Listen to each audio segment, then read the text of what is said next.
మనకు ప్లాట్ఫామ్ మీద ఒక పక్కన పెట్టుకొని నూరుకొని క్లీన్ చేసుకొని మళ్ళీ మనకు అడ్డం లేకుండా ఎక్కడైనా పెట్టేసుకోవచ్చు అనమాట. ఈ లోపు మన వీడియోకి ఒక లైక్ కొట్టేయండి. ఇంకా సబ్స్క్రైబ్ చేయకుండా ఎవరన్నా చూస్తుంటే మాత్రం సబ్స్క్రైబ్ చేసేయండి. దీంట్లో 2 రకాలు ఉన్నాయండి. ఒకటి నార్మల్గా ఉండే రాయి, ఇంకొకటి ఏంటంటే మనం అంతా నూరుకున్నాక తీసుకోవడానికి ఈజీగా ఉండేటట్టు సైడ్కి ఒక ఎక్స్ట్రా చిన్న కెనాల్ లాగా ఇచ్చాడనమాట.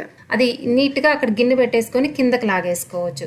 అది కూడా చాలా మంచిగా అనిపించింది. చిన్నప్పుడు నేను ఎంత మంచిగా నూరేదాన్నో. మా ఇంట్లో పనమ్మాయికి చెప్పి నూరమంటే అమ్మమ్మ నూరమనేదనమాట. కాదు నేను నూరుతా అని చెప్పేసి ఎక్కువ ఏంటంటే ప్రతిరోజు చారు మసాలా అంటే రసంకి మసాలా ప్రతిరోజు పచ్చి మసాలా శనకల రాయి మీద నూరేవాళ్ళు అనమాట.